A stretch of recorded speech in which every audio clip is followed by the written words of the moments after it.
vigilância, segurança eterna. Durante esses dias, o Espírito Santo de Deus, ele tem falado muito ao nosso coração acerca da vigilância.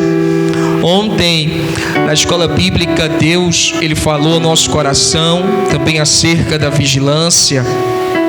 Durante todo este trimestre, esse mês de outubro, de novembro e dezembro, nós vamos estar estudando aos sábados sobre vigilância espiritual. E hoje o Espírito Santo de Deus, mais uma vez, ele deseja falar ao nosso coração acerca deste tema, vigilância. Os irmãos que possuem a Bíblia Sagrada, abram no livro do Apocalipse, no capítulo 3. Apocalipse, capítulo 3.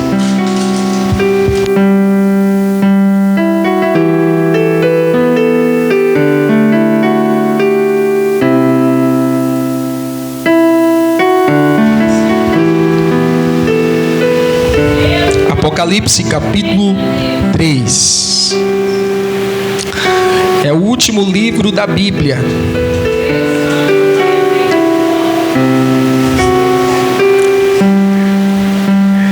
Amém? Os irmãos já localizaram? Então vamos fazer a leitura da palavra de Deus, que nos diz assim: ao anjo da igreja em Sardes, escreva: estas são as palavras daquele que tem os 7 Espíritos de Deus e as 7 estrelas. Conheço as suas obras. Você tem fama de estar vivo, mas está morto. Esteja atento.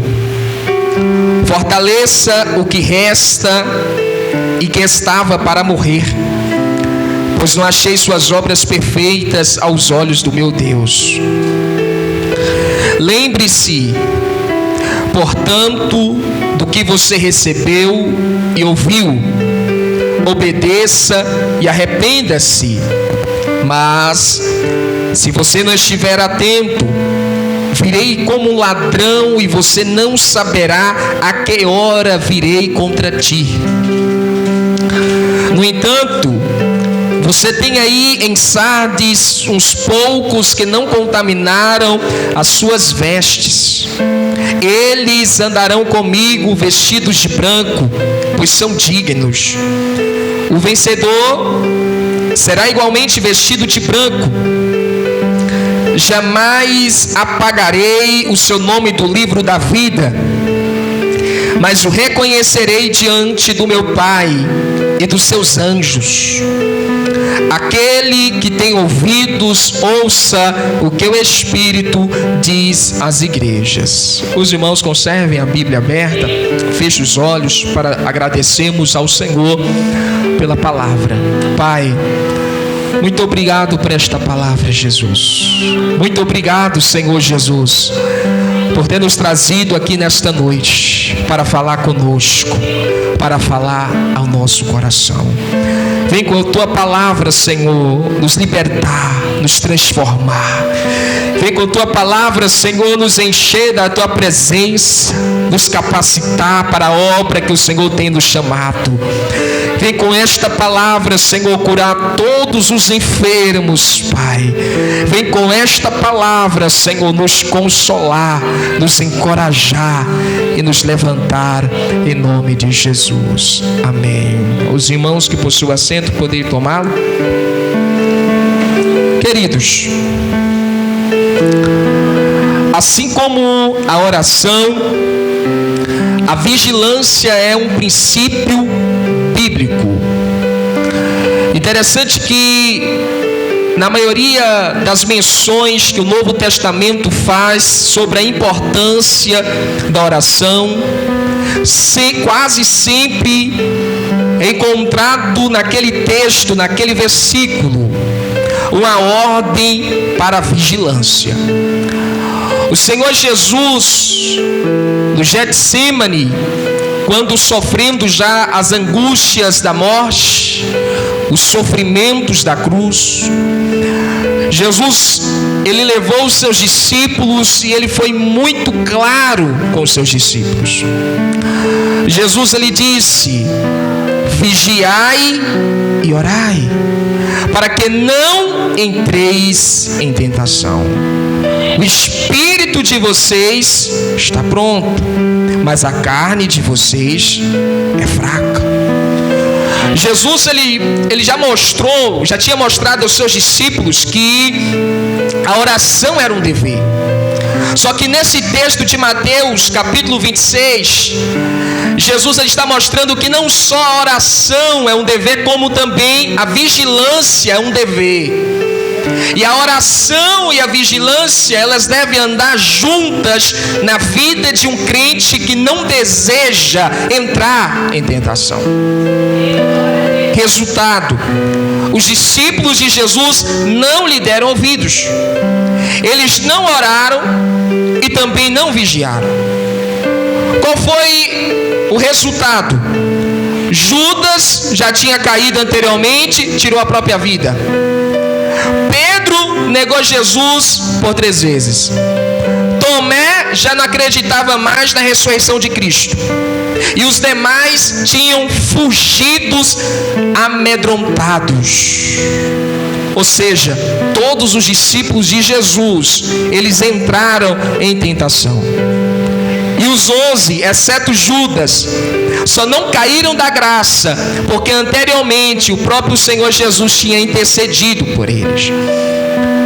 Mas a pergunta que fica é: por que nós devemos vigiar?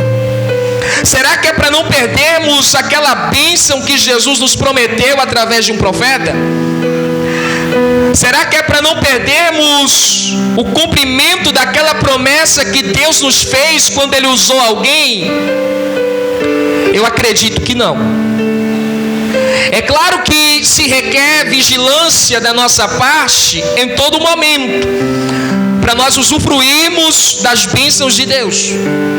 Mas o propósito de Jesus, ao ordenar que seus discípulos vigiassem, não era por causa de uma porta aberta, de uma chave disso ou daquilo, mas era pela integridade salvífica deles. Eu e você, nós devemos vigiar para não perdermos aquilo que nós recebemos de tão precioso, que foi nos dado pelo Senhor Jesus gratuitamente, a salvação da nossa alma. Há muitas pessoas que dizem: olha, a salvação ela não se perde, porque uma vez salvo, salvo para sempre. Só que quando nós falamos uma vez salvo, salvo para sempre, nós estamos falando com base no atributo de Deus chamado onisciência, porque nem eu e você sabemos do futuro. Então requer que eu e você vigiemos hoje e não cruzemos os braços, relaxemos, enquanto Satanás a todo instante ele nos assedia, buscando nos tentar e nos tirar da presença de Deus. Na antiguidade, as cidades elas eram rodeadas por muralhas, para que, vindo o inimigo, o adversário não conseguisse adentrá-la e destruí-la. Só que a parte mais importante da muralha não eram suas portas nem as pedras colocadas na sua estrutura, mas a parte mais importante da muralha era a parte da sentinela, aonde um soldado encarregado assumia aquele posto. Aquele posto deveria estar ocupado diuturnamente, 24 horas por dia. Aquele soldado era chamado de vigilante ou sentinela. Aquele soldado que ocupava aquele posto, ele não poderia dormir, porque a maioria dos ataques que acontecia na antiguidade se dava pela noite ou pela madrugada. Então aquele soldado ele tinha que se manter vigilante, ele tinha que enfrentar o sono e o cansaço, os olhos dele tinham que ficar atentos a tudo. Quando ele percebia alguém estranho, um movimento estranho, ele tinha que tocar a buzina Então ele tocava aquela buzina e todos os soldados da cidade se levantavam em prontidão para defender a cidade. Assim como o sentinela ou vigilante, eu e você fomos incumbidos pelo Senhor Jesus para defendermos algo. Esse algo não é um material, mas esse algo é a salvação da nossa alma. É triste saber que muitas pessoas que estão no seu local de vigilância, porém estão dormindo ou estão distraídas e o inimigo está avançando. Outras, o inimigo já derrubou as portas desta cidade e já está destruindo tudo dentro desta cidade. A igreja em Sardes estava passando por uma crise terrível. Esta crise que a igreja em Sardes estava passando estava relacionada ao estado de salvação dos crentes. O próprio Senhor Jesus, ele diz nesta carta que muitos cristãos daquela comunidade já tinham perdido a salvação da alma. E poucos que restavam, que ainda tinham seus nomes escritos no livro da vida, estavam prestes a perder a salvação. Então, a intenção de Jesus ao mandar esta mensagem à igreja em Sardes é de alerta à igreja. Jesus, ele tenta despertar uma igreja que está dormindo enquanto Satanás arrebata as ovelhas.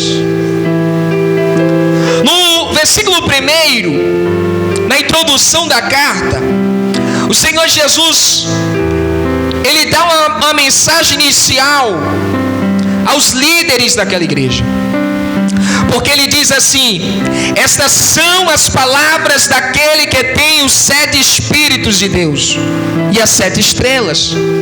Quando Jesus, ele diz aqui os 7 Espíritos de Deus, ele está falando da perfeição do Espírito de Deus, porque em toda a Bíblia 7 é o número da perfeição.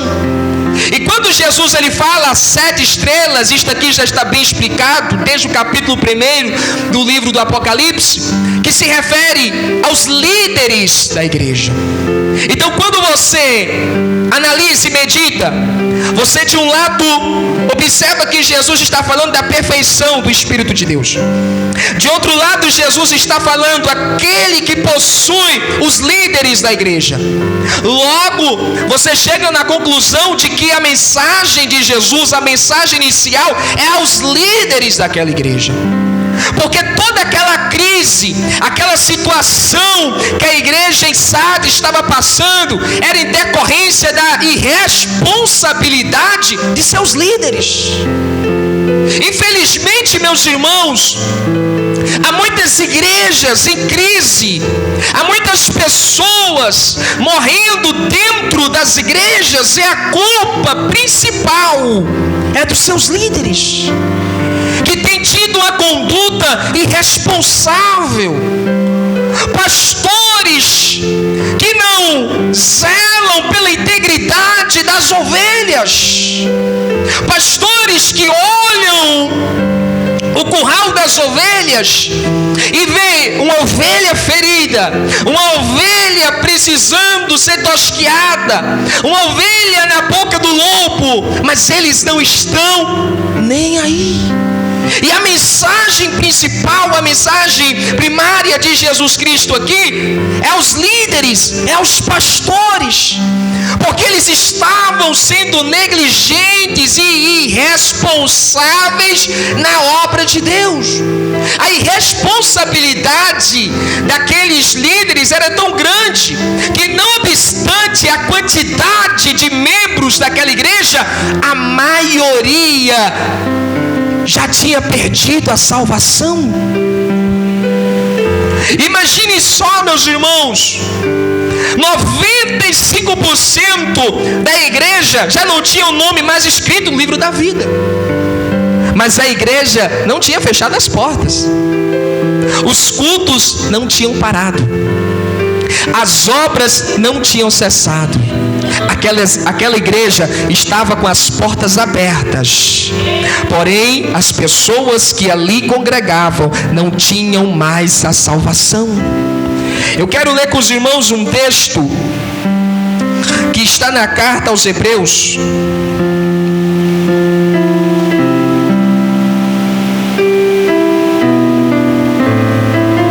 No versículo 17.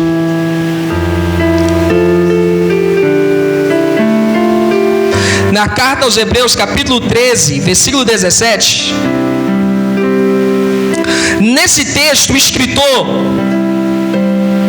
ele põe aqui a responsabilidade de via dupla, tanto a responsabilidade dos líderes, quanto a responsabilidade dos liderados, das ovelhas, dos membros que estão debaixo da autoridade desses líderes escolhidos pelo Senhor. O escritor aos Hebreus, ele diz assim: obedeçam aos seus líderes e submetam-se à autoridade deles. Muito bem claro. Ele continua: eles cuidam de vocês como quem deve prestar contas. Então, quando o escritor aos Hebreus, ele propõe aqui a responsabilidade do líder, ele diz que o líder, ele deve sempre estar consciente de que o trabalho que ele está realizando hoje, futuramente ele terá que prestar contas a Deus. Então percebemos que, por que a igreja em Sardes estava em crise? Porque os seus líderes não pensavam que futuramente eles teriam que prestar contas diante de Deus. Amados, se muitos pastores, muitos líderes meditassem nesta verdade de que um dia eles terão que prestar contas diante de Deus, eles não fariam as obras que eles estão fazendo hoje. Se muitos pastores eles meditassem que haverá um dia onde todos aqueles que foram investidos de autoridade pelo Senhor Jesus dentro da igreja, de que haverá um dia em que todas estas pessoas que possuem autoridade se achegarão diante de Cristo e terão que prestar contas dos seus atos, eles não roubariam, eles não pregariam heresia, eles cuidariam melhor do povo de Deus, das ovelhas do Senhor Jesus. Porque, irmãos, hoje, infelizmente, muitos líderes não enxergam pessoas, não enxergam almas, enxergam números. Quer ver?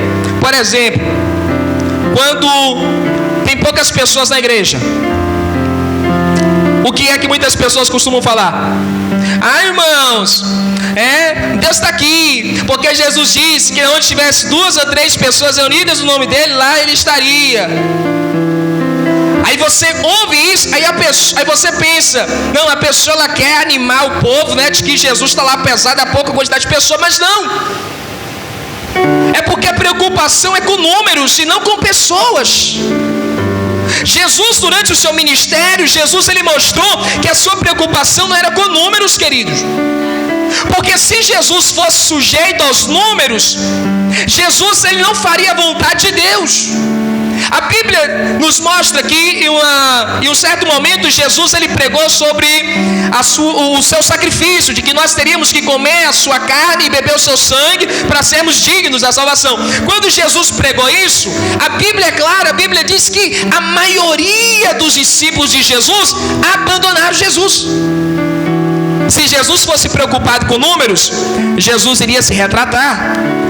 Você iria ver Jesus falando, não, gente, calma aí, deixa eu explicar, vocês me entenderam errado.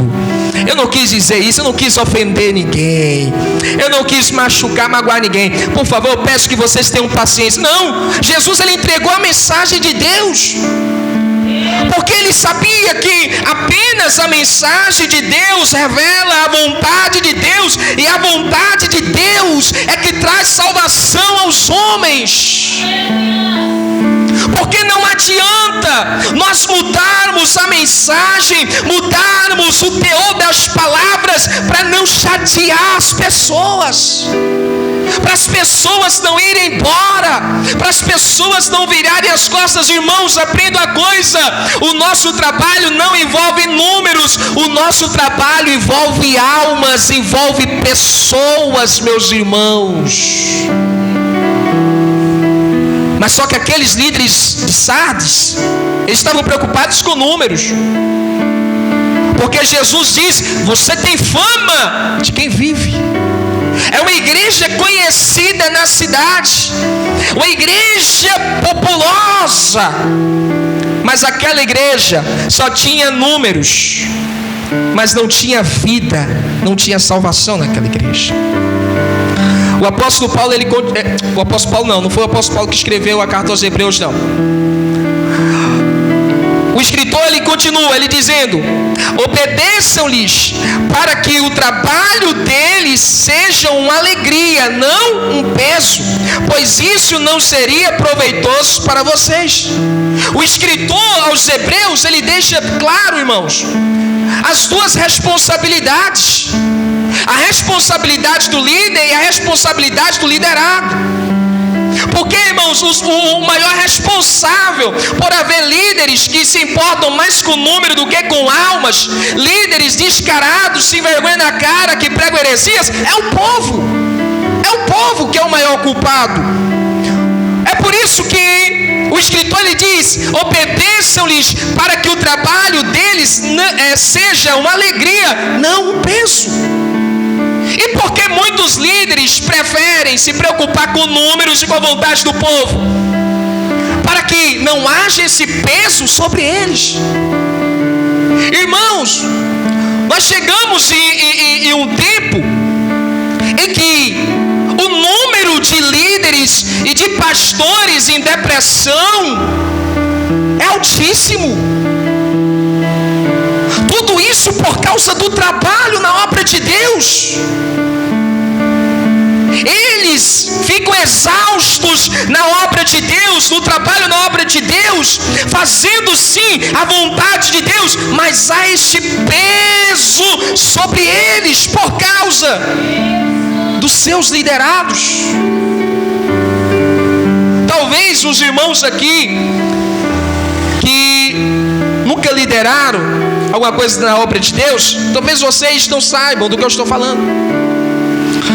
Mas desde criança que eu tenho acompanhado, minha mãe, ela já liderou algumas obras da Igreja Deus Amor, que nós fazemos parte, lá de Candiba. E eu sempre presenciei, meus irmãos, o desgaste, o cansaço. E aí os irmãos podem falar: irmão, então Satanás se levantou. Às vezes é Satanás, às vezes, irmão, é o temperamento de liderados. Porque o que eu pude presenciar durante o tempo que minha mãe liderou a obra, que a maior dificuldade dela não foi enfrentar Satanás. A maior dificuldade dela foi ter que lidar com pessoas.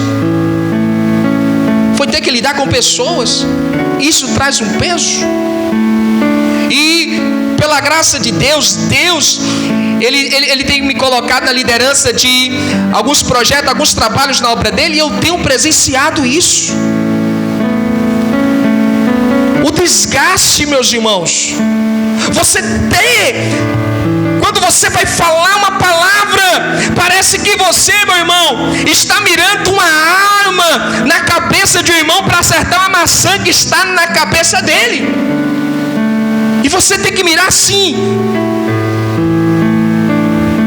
Os irmãos sabem do que eu estou falando, os irmãos aqui sabem.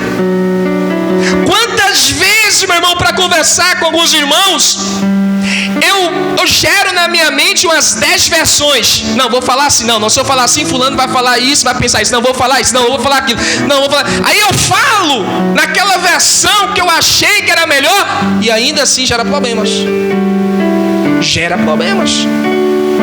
Quantas vezes já ouvi algumas pessoas, que eram daqui já saíram, já falaram coisa. O irmão Danilo falou bem assim, tal, no culto de ensino. E às vezes não era nem o que eu tinha falado. Eu não tinha nem falado. E aí eu sempre converso com os irmãos, eu digo, gente, eu fico com medo. Porque se eu falo A, não entendem nem B, entendem C. E aí, o que acontece? Esse peso. E aí, agora eu sei que a maior dificuldade daqueles que lideram não é lidar com Satanás, meu irmão. Porque lidar com Satanás é fácil. É fácil. Porque lidar com Satanás, você não precisa conversar com Satanás, você não precisa conviver com Satanás. É só você dizer, sai em nome de Jesus, ele sai. Agora, lidar com pessoas é difícil.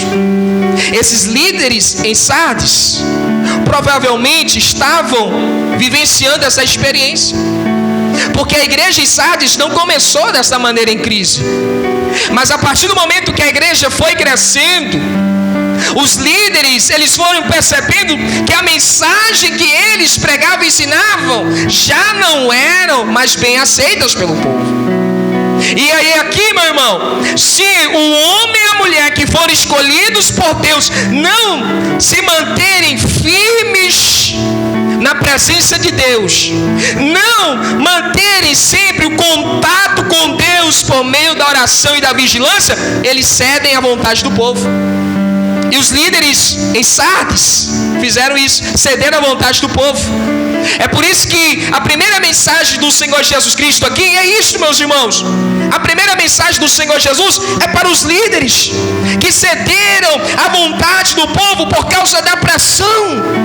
Eles foram pressionados pela reação das pessoas, pelo temperamento das pessoas diante da sua liderança. Hoje eu já não tenho mais muito problema com isso. Mas antigamente sim. Já contei aqui para os irmãos que teve uma vez que o irmão, até hoje não entendi o que ele quis dizer. Talvez é Deus me poupando.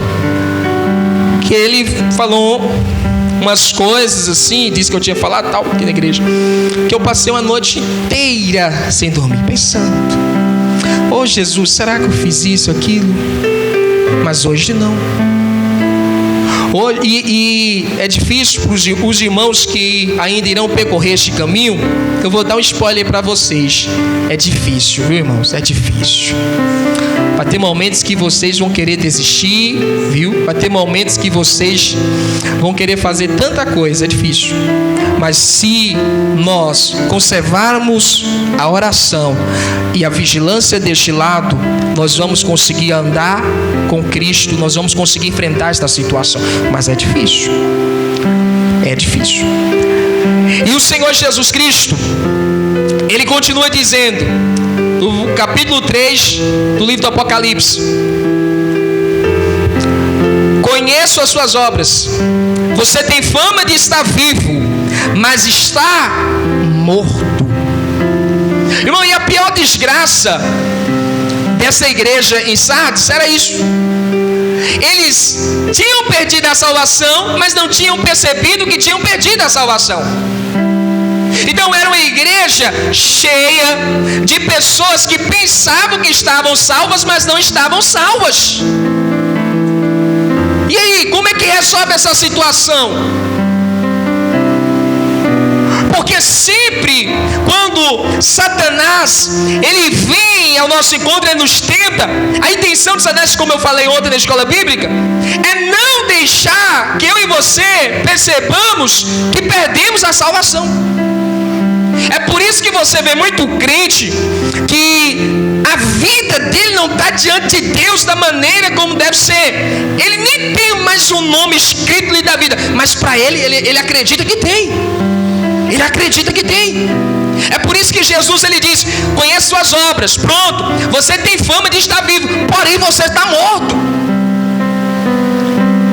Você tem fama de que tem a salvação, porém você já perdeu a salvação. E por que Jesus fala fama? Porque a aparência e as obras enganavam. Ou seja, pessoas que cantavam ali naquela igreja, pessoas que faziam parte dos grupos de louvor, pensavam que estavam salvas, porém não estavam. Pessoas que tinham cargos e funções dentro daquela igreja pensavam que estavam salvos, mas não estavam. Porque a fama, a aparência das obras enganavam aquelas pessoas, as fazendo acreditar que elas estavam salvas, porém não estavam. Irmão, e agora? Como é que resolve esse problema? Como é que você vai chegar para a pessoa que prega, uma pessoa que canta, que toca na igreja, que está presente nos cultos, que é dizimista, que aquela pessoa não está salva? E aí, como é que você faz? E essa era a maior dificuldade de Jesus aqui. Porque Jesus está falando para um povo que acredita piamente de que tem a salvação, porém não tem. E essa crença deles, de que eles tinham a salvação, era enganosa.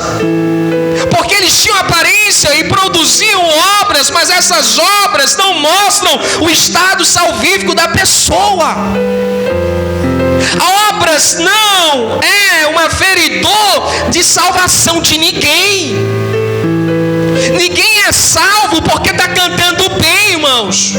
Ninguém é salvo porque está pregando bem, porque está tocando bem. Ninguém é salvo porque é dizimista fiel, não.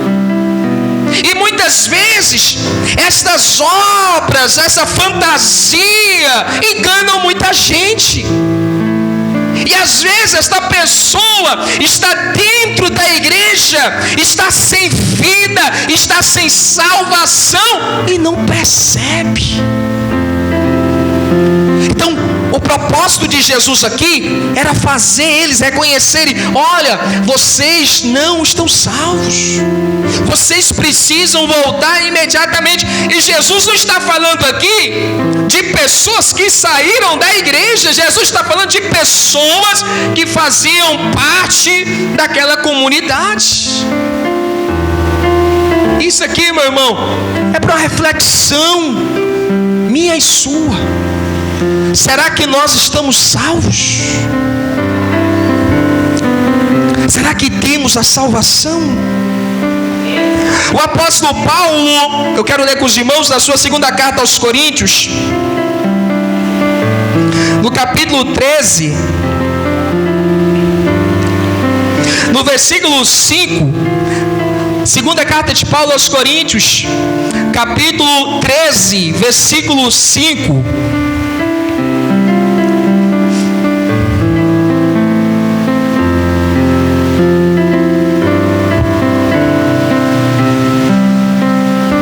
A Bíblia diz assim: examinem-se para ver se vocês estão na fé. Olha aí, o apóstolo Paulo aqui está falando, meus irmãos, para quem está dentro da igreja ou para quem está fora?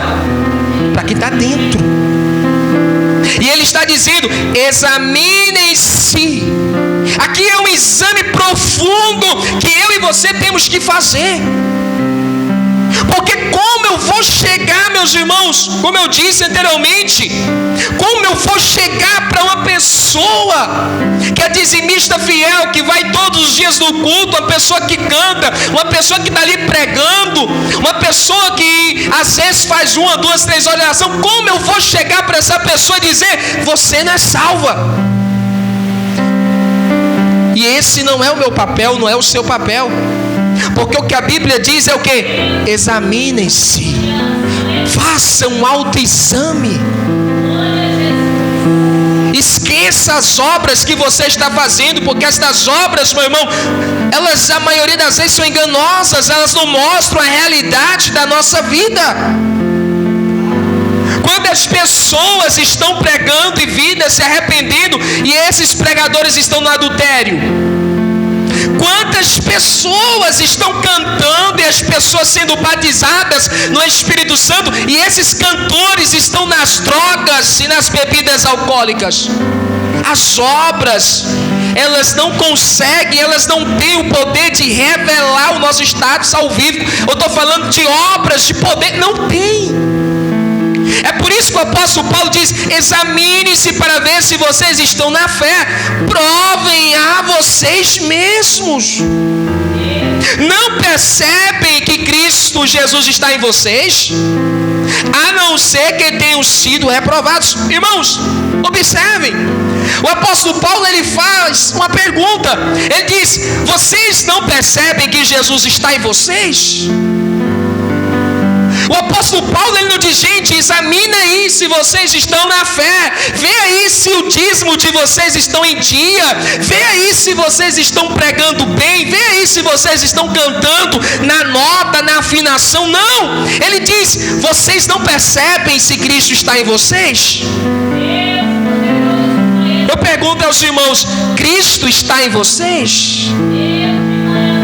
Cristo está em você? Esqueça as obras de poder, meu irmão. Esqueça as obras de poder. A pergunta é: Cristo está em você?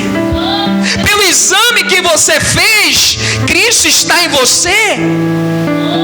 A Bíblia diz que nós somos um templo, né, do Espírito Santo, e que Deus habita em nós. Então, imagine que você é um templo bem grandão, e dentro deste templo tem tudo que está aí dentro do seu coração, da sua mente, tudo que está no seu interior. Agora imagine Deus dentro desse templo, que é esse bocado de coisa.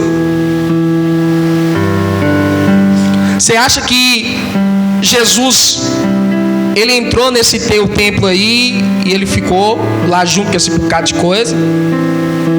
O apóstolo diz: examine-se. Agora vejam o que o próprio apóstolo diz aos Gálatas. Abre a Bíblia dos irmãos em Gálatas, no capítulo 20.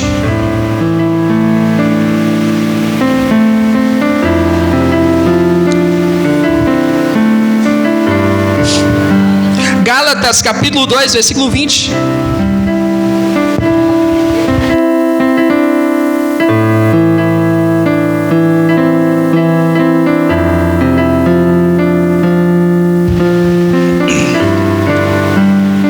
Olha o que o apóstolo diz: fui crucificado com quem? Com Cristo. Assim já não sou eu quem vive. Opa, Paulo, peraí, mas você não está morto. Não sou eu quem vive, mas Cristo vive em mim. A vida que agora vivo no corpo, vivo-a pela fé no Filho de Deus, que me amou e se entregou por mim. Opa, então o apóstolo Paulo já está nos mostrando aqui o que é Cristo em nós. Ele diz: eu já não vivo, mas Cristo vive em mim.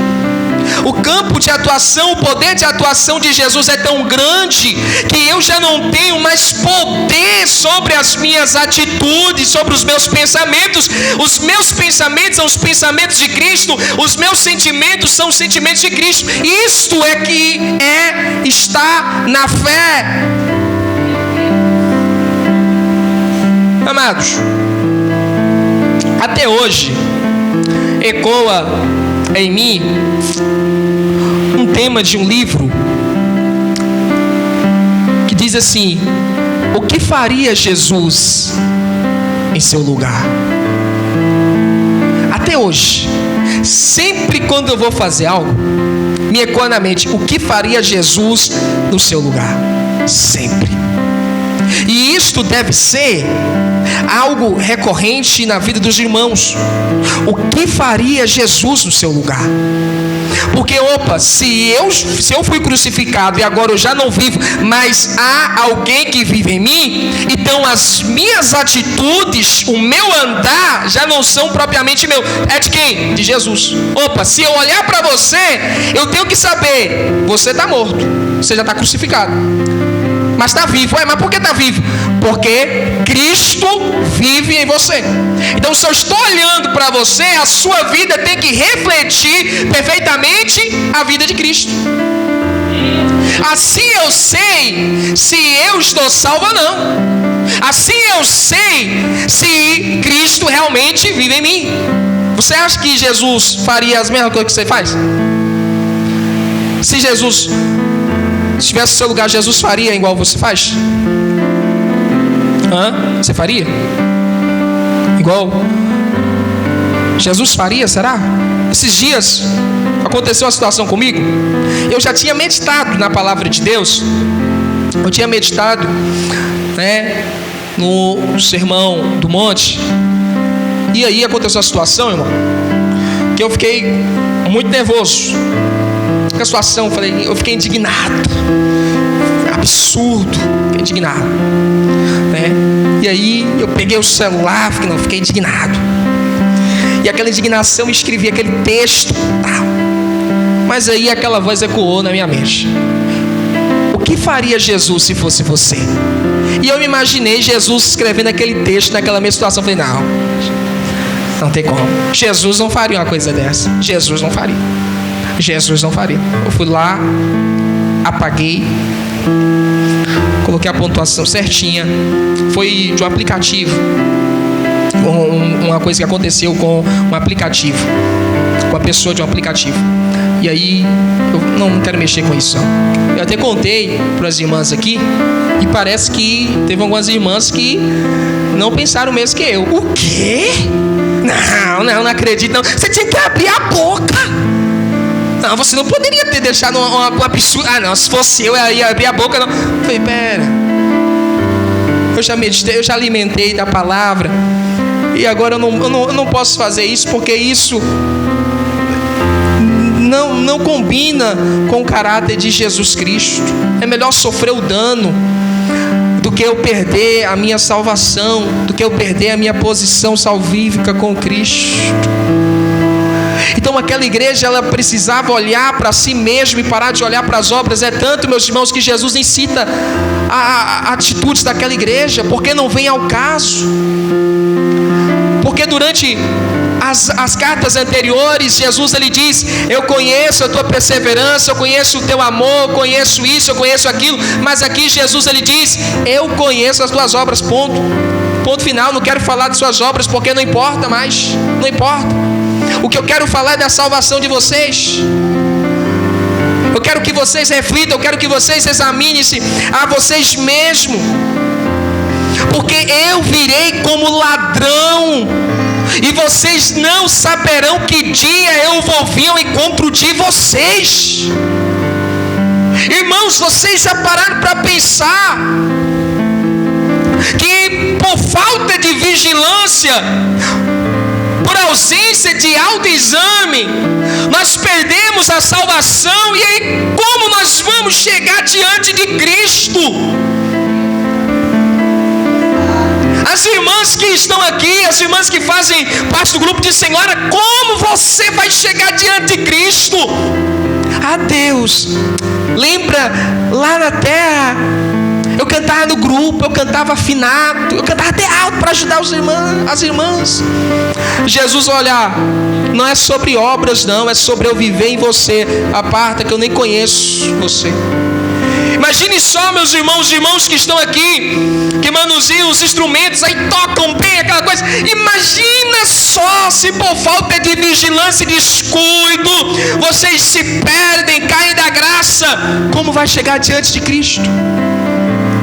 Senhor, eu tocava tão bem lá na terra, na igreja, eu tocava tão bem na nota, afinado. Aí Jesus olhar, ele vai falar: eu não conheço nem você. Não, mas eu tocava todo dia. Não conheço você, aparta de mim, sai da minha frente, vai para o fogo do inferno, sai. Imagine só os irmãos do ministério de louvor. Se por falta de vigilância e descuido, meu irmão, achando que estão salvos, mas não fizeram autoexame, vão chegar lá diante de Cristo e vão falar o quê, Marcelo? Senhor, a gente ensaiava demais, mesmo que na hora a gente errava, mas era com amor que a gente cantava. E aí Jesus vai olhar e falar assim: nem conheço vocês não, pode cantar lá no inferno, que aqui vocês não vão entrar. E aí? Os irmãos já pararam para pensar nisso? Os irmãos obreiros aqui, nós, imagina só, se por falta de vigilância e descuido, nós achando que estamos salvos pelas nossas obras e não fazemos esse autoexame, se Cristo está vivendo em nós, se nós estamos vivendo como Cristo viveria se estivesse no nosso lugar. Chegar lá no dia, o que nós vamos falar, irmã Valéria? O que nós vamos falar, pastora Duda? Senhor, lembra, eu sapateei lá, eu pulei, Hein? Imagine só, irmãos, que a pastora, se por falta de vigilância, vai dizer o que diante de Cristo? Irmão Reginaldo, vai dizer o que diante de Cristo? O que eu vou dizer? Senhor, todos os sábados eu estava aqui passando raiva na escola bíblica. Todos os domingos eu estava aqui, Senhor. Aí Jesus vai olhar, não conhece você. Como? Senhor não me conhece. Não é possível. Porque eu fazia isso, fazia aquilo. Eu não conheço você. Você tinha obras de poder, mas não tinha o meu caráter em ti. Não é sobre obras de poder, é sobre eu viver em você. Você acha que eu morri na cruz do Calvário foi para fazer você profetizar, pular, curar os enfermos? Não, eu morri para salvar a sua alma, para que eu vivesse em você. É por isso que Jesus disse, meu irmão, que naquele dia muitos irão chegar diante de Deus, irão falar: Senhor, em teu nome nós profetizamos, em teu nome nós curamos, Senhor, em teu nome nós expulsamos legiões de demônios, nós fizemos um culto de libertação top, nós fizemos isso, fizemos aquilo. A Bíblia diz que Jesus irá falar como? Eu não conheço vocês, apartai de mim, vós que praticai a iniquidade. Jesus está falando, meu irmão, de pessoas que têm obras de poder, pessoas que estão fazendo até coisas dentro da casa de Deus, mas são pessoas que não têm Cristo dentro delas. Será que nós temos Cristo dentro de nós? Será? Ai, irmão, não, Cristo está dentro de mim. E o que Cristo pensa de você ter raiva do seu irmão? E o que Cristo pensa de você com mágoa do seu irmão, da sua irmã? Ele está dentro de você? E como Cristo está lidando com esse bocado de coisas que estão dentro de você? Inveja, cobiça, ganância, orgulho, raiva, estresse. Como Cristo está lidando com essas coisas dentro de você? A perfeição nós alcançaremos quando Jesus ele voltar. Mas isso não é desculpa para que eu seja transformado dia após dia pela glória de Deus e mortifique dentro de mim as obras do inimigo, as obras de Satanás. Ela está passando mal? Se tiver, nós vamos orar aí.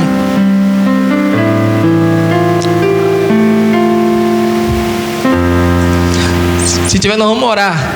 Tem um bocado de irmão aqui que jejuaram hoje, né, irmão? Jejuaram, fizeram um jejum hoje, e nós vamos orar por ela. Amém? Ou é coisa de idoso? A pessoa fica idosa, começa, né, um monte de coisa.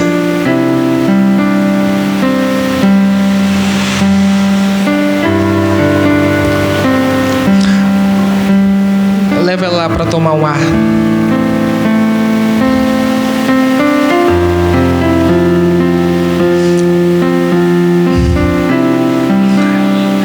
Todas as vezes que Jesus ele fala sobre a sua vinda, ele diz: virei como ladrão. Virei como ladrão. Então você não sabe, Ana Clara e Luísa, como Jesus ele voltará, quando ele voltará. Então é necessário estarmos prontos para que Jesus quando Ele retornar, nos ache aptos a morar eternamente com Ele no céu. É por isso que Jesus, Ele diz à igreja: eu quero que vocês se arrependam, eu quero que vocês consertem a vida de vocês. Não quero que vocês fiquem olhando para as obras, não quero que vocês fiquem olhando para as obras de poder, mas eu quero que vocês façam um autoexame. Eu quero que vocês olhem para dentro, eu quero que vocês vejam qual é a verdadeira necessidade de vocês, porque às vezes nós temos dons, nós temos unção, mas está nos faltando o essencial, o nosso nome escrito no livro da vida. Do que adianta, meus irmãos, temos dons, temos poder, temos unção e irmos morar eternamente com Satanás no inferno? E Jesus, Ele faz uma promessa à sua igreja. Ele faz uma promessa, Ele diz: vocês que estão aí, que estão andando comigo aí na terra, vocês andarão eternamente comigo com vestes brancas, e de maneira alguma eu riscarei o nome de vocês do livro da vida. Se você, irmão, pudesse enxergar nesta noite o livro da vida, e você estivesse descendo linha por linha, será que você encontraria o seu nome escrito lá? Se sim, continue vigiando para que ele não seja riscado. Se não, entregue-se ao Senhor Jesus, arrependa-se dos seus pecados, da sua vida errada, arrependa-se da sua má conduta e entregue a sua vida ao Senhor Jesus Cristo imediatamente nesta noite. Porque o tempo do fim está próximo, irmãos. O tempo da vinda do Senhor Jesus Cristo está próximo. Jesus, Ele está voltando, Ele está retornando. E é tempo de nós consertarmos a nossa vida a cada instante, a cada momento. É tempo de nós consertarmos a nossa vida. As mãos do Senhor Jesus, depois eu quero saber também, para rir. As mãos do Senhor Jesus estão estendidas nesta noite, para mim e para você, para nos ajudar. Como o louvor que foi cantado aqui nesta noite, com as nossas próprias forças nós não conseguimos avançar, nós não conseguimos andar, mas com as forças de Deus nós conseguimos sim. O que nós temos que fazer é nos entregar ao Senhor Jesus. Sabe por que Jesus, Ele venceu, irmão? Porque Jesus não rejeitou a crucificação. Paulo diz: eu fui crucificado com Cristo, eu estou morto e Cristo vive em mim. Então a maior dificuldade de pessoas que ainda não provaram da salvação do Senhor é porque estão rejeitando a cruz, não querem morrer. Você está enxergando apenas o domingo da ressurreição, mas não quer passar pela sexta-feira da crucificação, a sexta-feira da morte. Você quer morar com Deus, você quer morar com Jesus, você quer desfrutar de tudo, porém você não quer se arrepender dos seus pecados. Você não quer vir diante do altar do Senhor e entregar a sua vida e confessar Jesus como seu único e suficiente Salvador. Você quer desfrutar da vida eterna com o Senhor Jesus, mas não quer ser batizado nas águas em nome do Pai, do Filho e do Espírito Santo.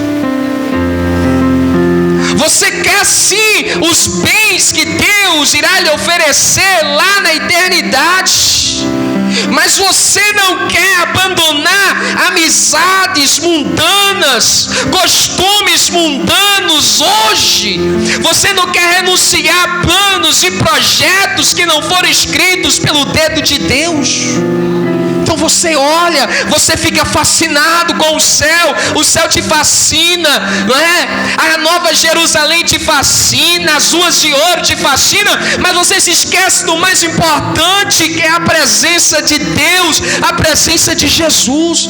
E se você não tem a presença de Jesus, você não, além de não ter a presença dele, você não vai ter o céu, não vai ter eternidade para desfrutar da presença do Senhor Jesus.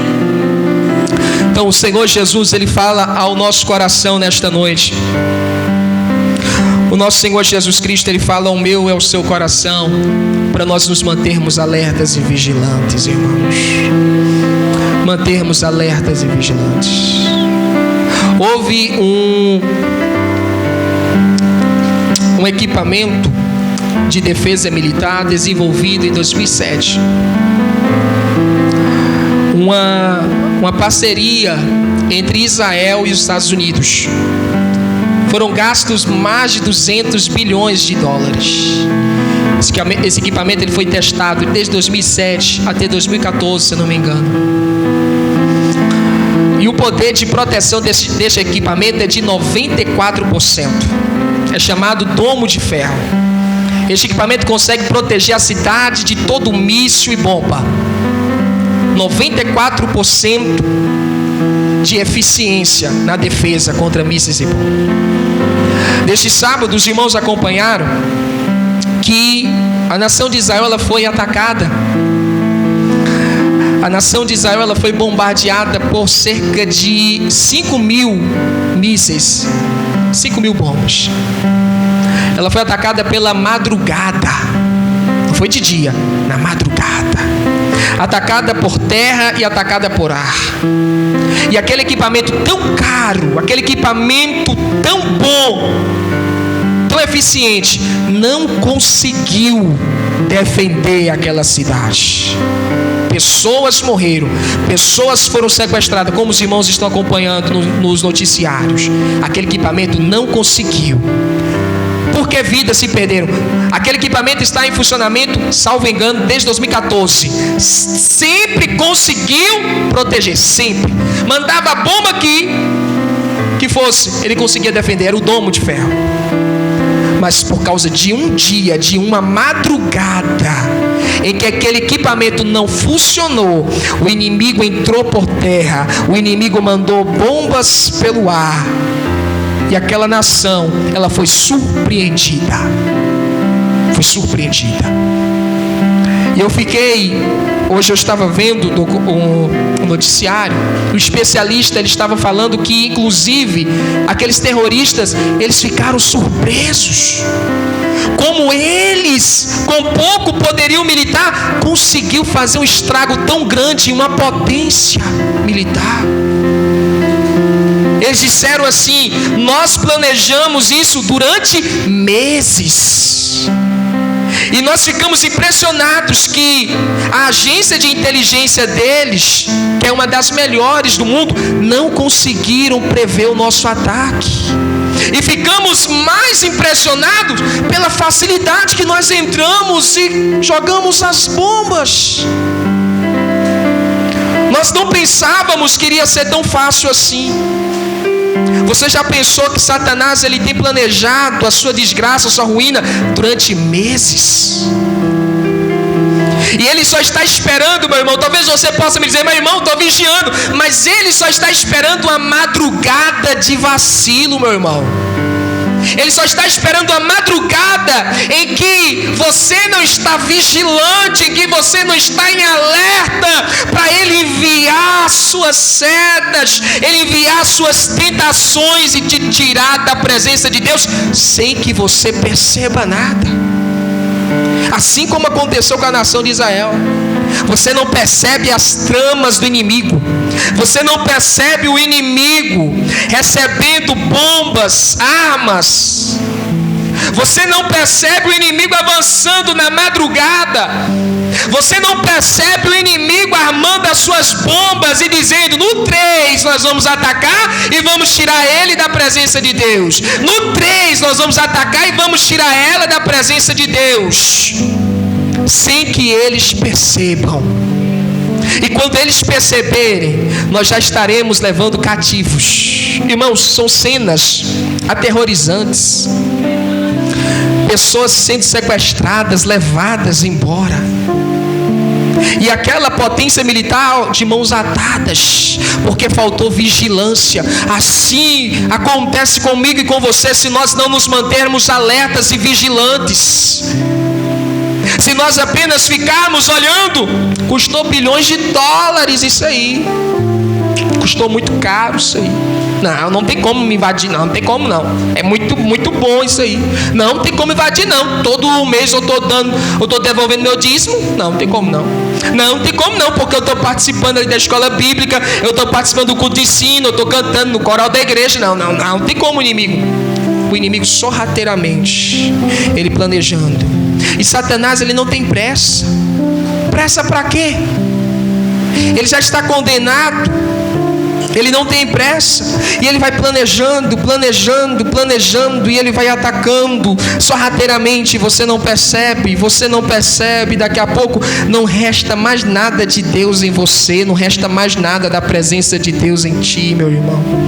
Mas nesta noite o Senhor Jesus Cristo, ele faz um alerta ao meu e ao seu coração, para nós nos mantermos alertas, para nós não brincarmos na presença do Senhor, para nós tratarmos as coisas de Deus com seriedade, para nós olharmos, examinarmos a nós mesmos com sinceridade e honestidade, e não só vermos se nós não temos Cristo, mas procurarmos ter Cristo na nossa vida.